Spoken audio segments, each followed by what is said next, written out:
Hey, what's up everybody? Welcome back to the channel. You know me, I'm Brant Fowler, and I'm ready to talk to you about only good comics.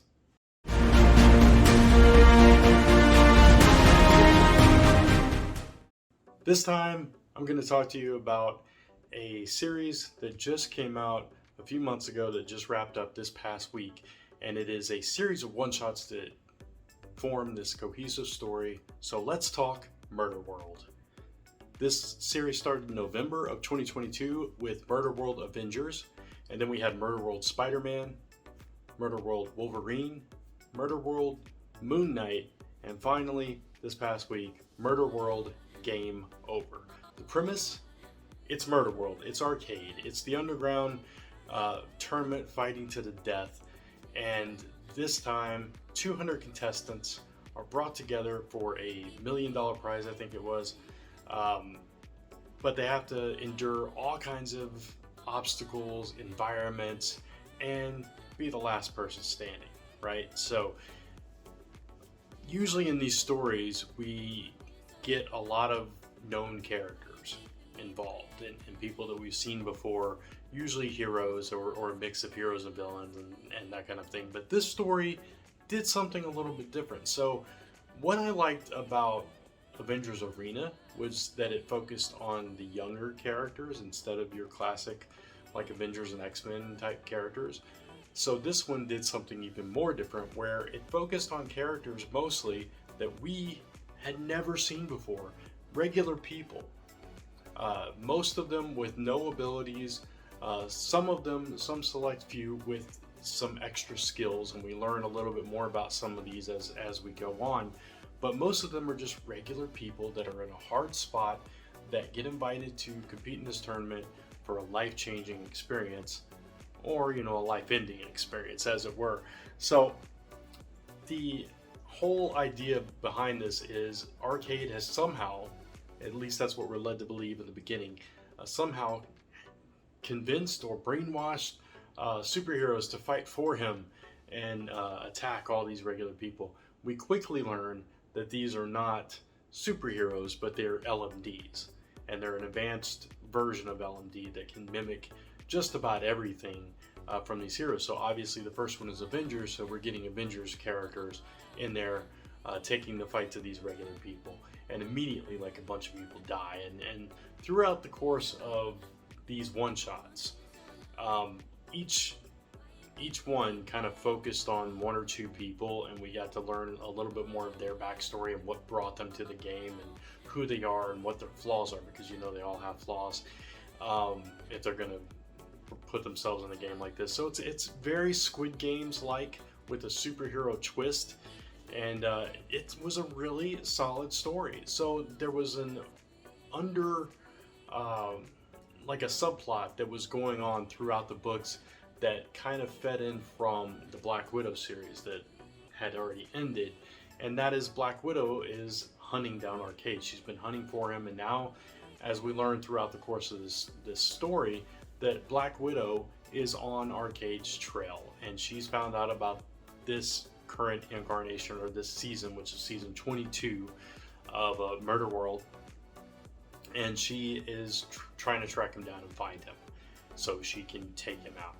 And throughout the thing, we get little snippets in a couple of books, like an epilogue where we see Natasha putting together clues or getting some insight from different people and trying to get there, but she never gets there.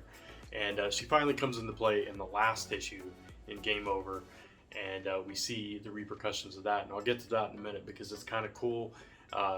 Minor spoilers, so I'll warn you ahead of time in case you have not read this yet.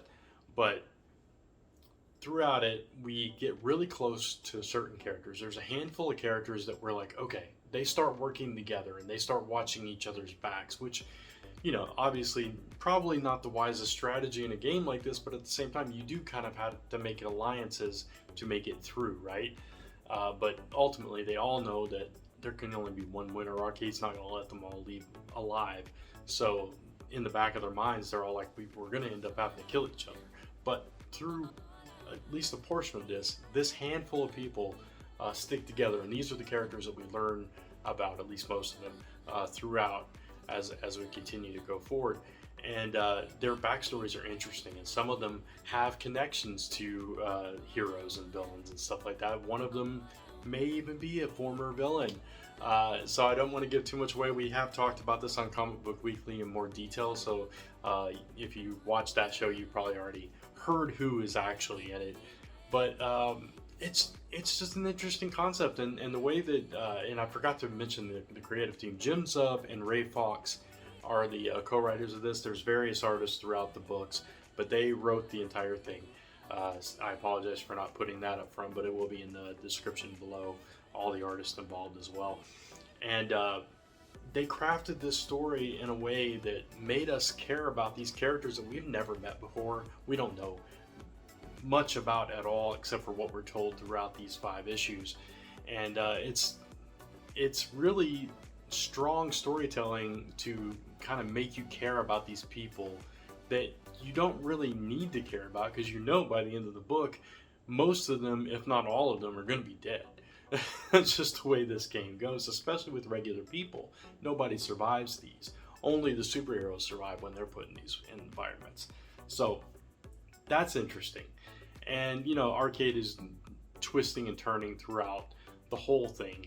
And we see, like in the Spider-Man one, we're seeing all the Spider characters, Avengers, of course, Moon Knight. He's like the big, everybody's like terrified of Moon Knight when he comes in, which I thought was pretty cool.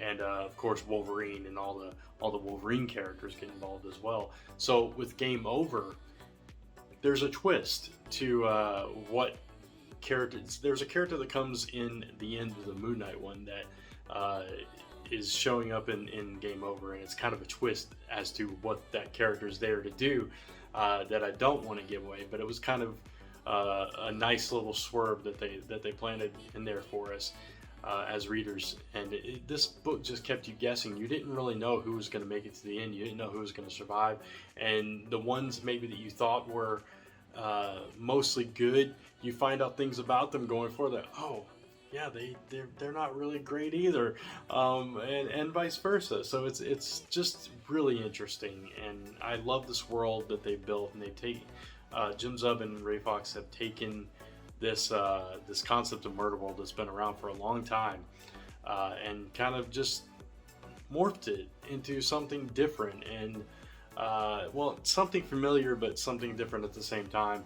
And weaving in these subplots into it made it a much more richer and solid story, because then you have continuation. You have something that can take it into another level. So in Game Over, we did have a winner. I'll say that. I'm not going to say which character it was, but we did have a winner, and not all was what it seemed, and maybe by winning, this person actually lost. But you can be the judge for that if you read it. But as far as the twist that I said, I was going to spoil a little bit, so here's your spoiler warning, because this is a key thing. But at the end of it, there is a way to continue this on into another series, another book, another one-shot, something in the future.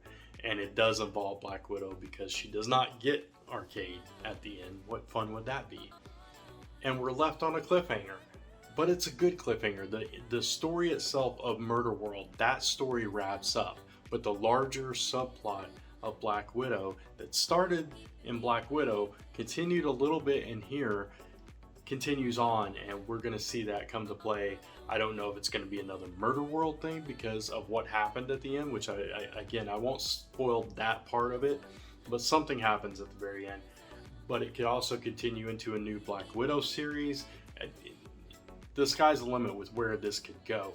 But it was a really clever way to end it, that keeps you on the hook, that leaves you wanting more, but still leaves you satisfied with a complete, full, enjoyable, entertaining, rich story. And that's what I love from a mini-series, when it's able to capture me emotionally and emotionally invest me into the story and into these characters and make me care, but also still give me that complete story, that complete experience. So if I didn't read Black Widow before this, and I don't read whatever comes after this, I have a complete whole story that I can be happy with and completely contained. So if you're not a Black Widow fan, if you don't intend on reading anything Black Widow, you're still getting that beautiful story of these random people in this Squid Games like environment, which is brilliant. So congrats to Jim Zub and Ray Fox and Marvel for a winning miniseries that took me by complete surprise, because I did not know that I was going to be this invested into the story, and I really was. I couldn't wait to read it. I always save my best books for last when I read, and I saved this. This was one of my last 2 books this week to read, and I saved it for then. And then when I read it, I was like, okay, this is going to be my video this week. So Murderworld, if you did not get a chance to pick it up in single issues and you can't find it, definitely pick up the trade when it comes out and give this a read and let me know what you thought about it. So again, all the information about it, all the creative team and everything will be in the description below. And if you like this video, please give it a thumbs up, because it really does help. And of course, subscribe and hit that notification bell so you don't miss any content on this channel. I promise I am going to start adding more content to these Monday videos. I'm going to be doing some other content on the channel on other days as well, coming very soon. Just trying to get to a point where I can commit to it consistently. So that is coming though. And of course, you can follow me across social media at Only Good Comics, and then join me next time as we talk about only good comics. Until then, take care. Bye.